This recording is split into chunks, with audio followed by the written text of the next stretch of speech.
नमस्कार। कभी सोचा है कि भारतीय लोकतंत्र में पावर का असली रिमोट कंट्रोल किसके हाथ में है? क्या ये राष्ट्रपति है जिनके नाम से देश के सारे बड़े फैसले लिए जाते हैं, या फिर प्रधानमंत्री जो असल में सरकार की गाड़ी चलाते हैं? आज हम इसी पावर के खेल को डिकोड करेंगे और साथ ही उन आयोगों के बारे में भी जानेंगे जो सामाजिक न्याय की रक्षा करते हैं। ये टॉपिक्स यूपीएससी की तैयारी के लिए बहुत ही जरूरी है, तो चलिए सीधे मुद्दे पर आते हैं। भारत की पार्लियामेंट्री सिस्टम की सबसे खास बात यही है कि हमारे देश के दो मुखिया हैं। एक नाम मात्र प्रमुख यानी नॉमिनल हेड, और दूसरे वास्तविक प्रमुख यानी रियल हेड, जिनके पास सरकार चलाने की असली ताकत होती है। तो ये कौन है और इनके बीच पावर कैसे बटी हुई है? चलिए इसे ही समझते हैं। आज की हमारी चर्चा का रोडमैप कुछ ऐसा रहेगा।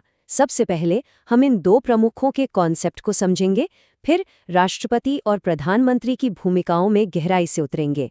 इसके बाद सामाजिक न्याय के पहरेदारों यानी कमीशंस की बात करेंगे, और आखिर में यूपीएससी एग्जाम के लिए जो सबसे जरूरी पॉइंट्स हैं उन्हें फटाफट रिवाइज करेंगे। तो पहला पड़ाव है दो प्रमुख, एक गणतंत्र। देखिए, भारत की संसदीय व्यवस्था में राष्ट्रपति हमारे देश के प्रमुख हैं यानी हेड ऑफ स्टेट, लेकिन सरकार चलाने की जो असली एग्जीक्यूटिव पावर है वो प्रधानमंत्री के हाथ में होती है, जो हेड ऑफ गवर्नमेंट है।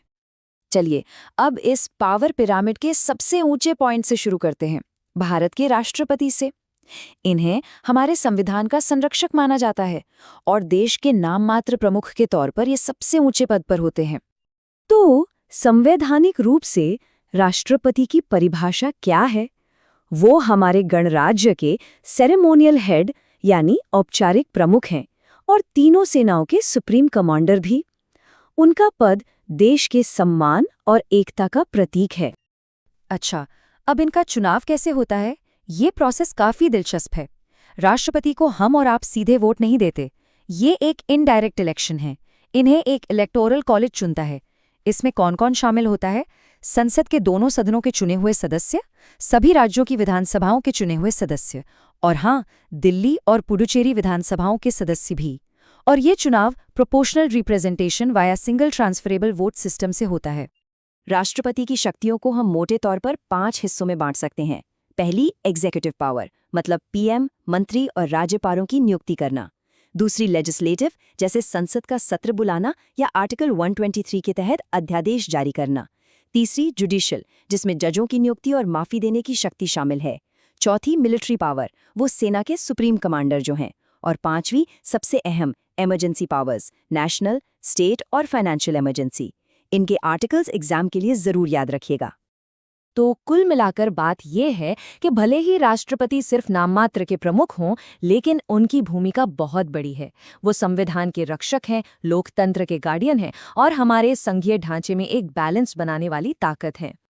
ये हमें एक बहुत ही लॉजिकल सवाल पर ले आता है कि अगर राष्ट्रपति के पास इतनी सारी शक्तियां हैं, तो फिर असली एग्जीक्यूटिव अथॉरिटी यानी असली पावर किसके पास है? और इसका जवाब है प्रधानमंत्री, सरकार का असली पावर सेंटर। चलिए अब उस पद को समझते हैं जिसे अक्सर सरकार का सीईओ भी कहा जाता है। प्रधानमंत्री सरकार के मुखिया होते हैं। राष्ट्रपति उन्हें अपॉइंट तो करते हैं, लेकिन प्रधानमंत्री आमतौर पर वही बनते हैं जो लोकसभा में बहुमत वाली पार्टी के नेता हों। उनकी असली शक्ति का सोर्स यही है, लोकसभा का बहुमत। प्रधानमंत्री की भूमिका एक मल्टीटास्कर की तरह है।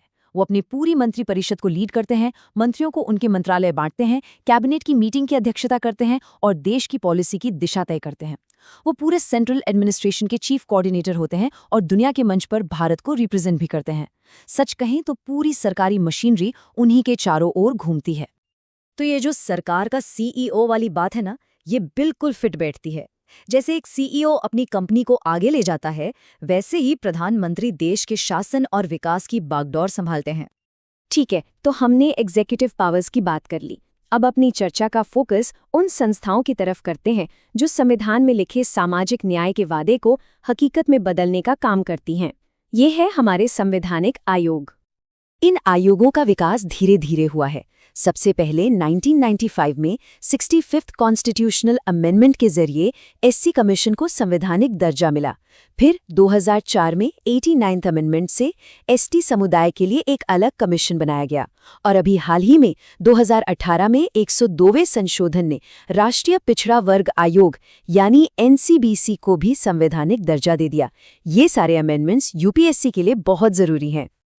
अब इन आयोगों से जुड़े ये आर्टिकल्स तो समझिए एग्जाम के लिए सोने की तरह हैं। राष्ट्रीय अनुसूचित जाति आयोग आता है आर्टिकल 338 में, अनुसूचित जनजाति आयोग 338A में और पिछड़ा वर्ग आयोग 338B में। इन्हें याद रखना बहुत आसान है क्योंकि ये क्रम में है 338, 338A और 338B। तो ये आयोग असल में करते क्या हैं? देखिए, तीनों का मुख्य काम लगभग एक जैसा ही है, बस अपने अपने समुदायों के लिए।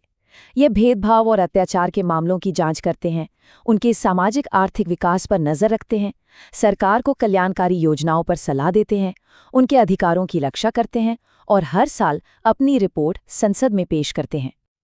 और अब आते हैं अपने आखिरी पड़ाव पर, एक सुपर क्विक रिवीजन गाइड। ये खास तौर पर एग्जाम के नजरिए से तैयार की गई है। ये टेबल सारी जानकारी को एक ही जगह ले आती है। SC commission article 338, ST commission article 338A और ओबीसी कमीशन आर्टिकल 338B। तीनों का मुख्य काम अपने समुदाय के हितों की रक्षा करना है। एग्जाम से पहले इसे एक बार देख लेना बहुत फायदेमंद रहेगा। चलिए, इन आर्टिकल्स को दिमाग में एकदम पक्का कर लेते हैं। एक रैपिड फायर राउंड। राष्ट्रीय अनुसूचित जाति आयोग आर्टिकल 338, राष्ट्रीय अनुसूचित जनजाति आयोग आर्टिकल 338A और राष्ट्रीय पिछड़ा वर्ग आयोग आर्टिकल 338B। याद रखिएगा, ये तीनों आर्टिकल सीधे सीधे एग्जाम में पूछे जाते हैं। तो आज की इस पूरी चर्चा को हम इसी एक सवाल पर खत्म करते हैं कि भारत में नाम मात्र और वास्तविक प्रमुख के बीच ये जो नाजुक सा संतुलन बनाया गया है, वो कैसे एक ही समय पर देश को संवैधानिक स्थिरता भी देता है और एक मजबूत फैसले लेने वाली सरकार भी सुनिश्चित करता है। इस पर सोचिएगा जरूर।